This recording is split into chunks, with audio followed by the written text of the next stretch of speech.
আরে নীলকণ্ঠ। নীলকণ্ঠ যে দেখলে? দেখলাম। তুমি তো ভাই কলোনি, দরমাবাড়ি আর টিনের চালের উপরে উঠতেই পারছো না। তোমারও কি তাই মনে হয়? শিল্পের সংযমের দিকটা না খুবই জরুরি।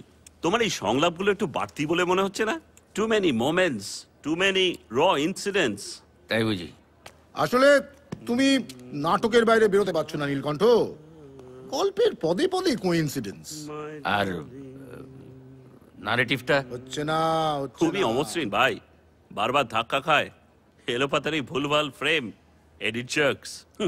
নীলকণ্ঠ কি হচ্ছে? চলি।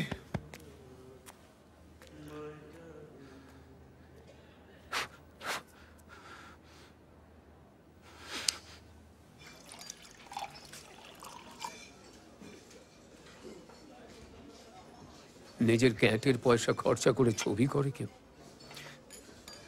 কি করব? প্রডিউসার পালিয়ে গেলে কি করার আছে বলো? তাই বলে ব্রিটিশ টোব্যাকোর বিজ্ঞাপন করে কটা টাকা পেলি, ছবিতে লাগিয়ে দিলি, সংসারটা দেখলি, তাহলে ছবিটা হতো না।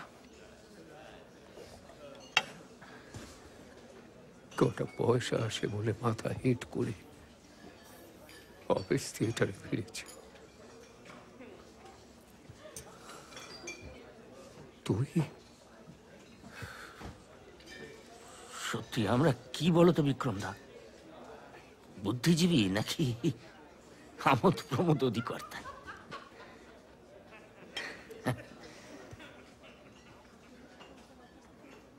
কত টাকা হবে?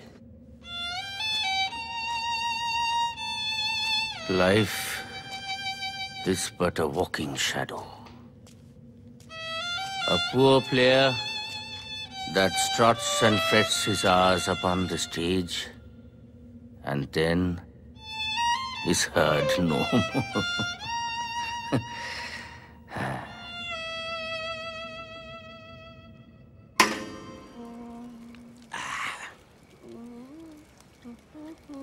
আরে তোরা সিনেমা দেখিস? সিনেমা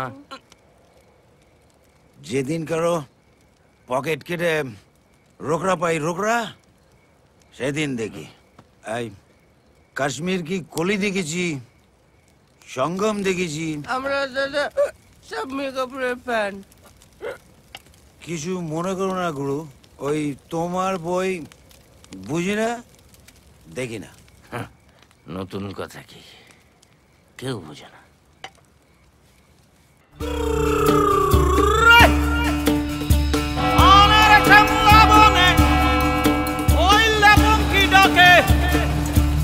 সোনা